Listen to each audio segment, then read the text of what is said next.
Hello everyone, आज की इस वीडियो में हम मैथ्स क्लास 12 के चैप्टर मैट्रिक्स के एक्सरसाइज 3.1 के क्वेश्चन नंबर सेकंड को सॉल्व करेंगे, जिसमें हमको गिवन है if a matrix has 24 elements what are the possible order it can have. यानी कोई मैट्रिक्स है जिसमें हमें टोटल 24 एलिमेंट्स दिए हुए हैं, इसके हमको टोटल पॉसिबल ऑर्डर्स फाइंड करना है। What if it has 30 elements, यानी अगर 30 एलिमेंट्स वाला मैट्रिक्स है तो इसके भी हमें टोटल पॉसिबल ऑर्डर्स फाइंड करना है। तो आइए हम फाइंड करते हैं और सीखते हैं किसी मैट्रिक्स के ऑर्डर को कैसे फाइंड करते हैं। तो हमारा दिया हुआ है नंबर ऑफ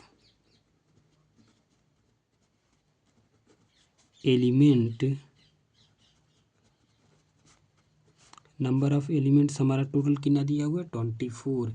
हम जानते हैं नंबर ऑफ एलिमेंट्स जो होता है वो होता है हमारा रोज इनटू कॉलम्स। क्या होता है? रोज इनटू कॉलम्स होता है। रो को हम क्या लिखते हैं? रो को हम एम से डिनोट करते हैं, कॉलम को हम एन से डिनोट करते हैं। हम पिछली कक्षा में पढ़ चुके हैं। आइए हम थोड़ा सा और समझ लेते हैं। जैसे कि हमारे यहाँ पे कोई मैट्रिक्स दिया हुआ है, तो जो जो ऐसे ऐसे करके सीधे सीधे लिखे हुए होते हैं जिसे हम वर्टिकल कहते हैं, ये सब हमारे क्या होते हैं? कॉलम्स होते हैं, जिसे हम एन से डिनोट करते हैं। और जो हमारे हॉरिजॉन्टल्स होते हैं इस टाइप से, इसको हम यम कहते हैं, ये हमारे रोज होते हैं। ठीक, अब हमको क्या करना है? हमको टोटल पॉसिबल ऑर्डर्स फाइंड करना है। टोटल पॉसिबल ऑर्डर का मतलब है, यानी हमको 24 के टोटल फैक्टर्स को फाइंड करना है। जो भी 24 के जितने पॉसिबल फैक्टर्स होंगे वही हमारे पॉसिबल ऑर्डर्स हो जाते हैं किसी मैट्रिक्स के। तो आइए हम फाइंड करते हैं। तो हम लिखेंगे यहाँ पे पॉसिबल ऑर्डर्स।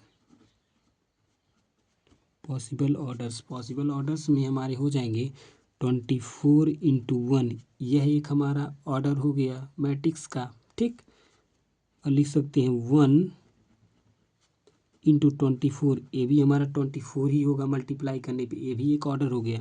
12 इंटू 2, ये भी हमारा एक ऑर्डर हो गया, क्योंकि मल्टीप्लाई करने पे हमारा 24 आएगा। 2 इंटू 12, ये भी हमारा एक ऑर्डर हो गया, इसको मल्टीप्लाई करने पे 24 आएगा।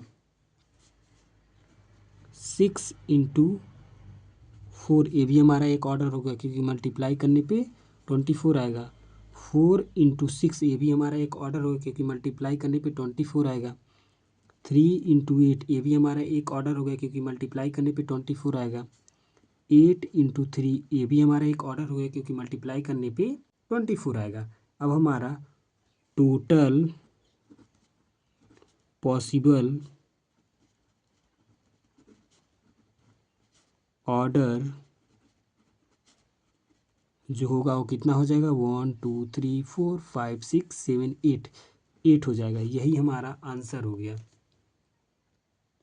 इस प्रकार हम सेकंड क्वेश्चन को भी सॉल्व करेंगे। नंबर ऑफ एलिमेंट्स कितना दिया हुआ है? 13 का हम सारे पॉसिबल फैक्टर्स को फाइंड करेंगे जिनको मल्टीप्लाई करने पे हमारा 30 आ जाता है। तो आइए हम सॉल्व करते हैं। नंबर ऑफ एलिमेंट्स हमारा दिया हुआ है 13। ठीक, तो नंबर ऑफ एलिमेंट्स हमारा 13 दिया हुआ, तो पॉसिबल ऑर्डर हो जाएगा। एक होगा हमारा 30 इंटू 1 और एक होगा हमारा 1 इंटू 30। इसके अलावा कोई हमारा पॉसिबल ऑर्डर नहीं होगा। इसलिए नहीं होगा क्योंकि 13 के केवल दो ही फैक्टर पॉसिबल हैं, एक तो 30 इंटू 1 होगा, एक 1 इंटू 30 होगा। तो हमारा इसकी टोटल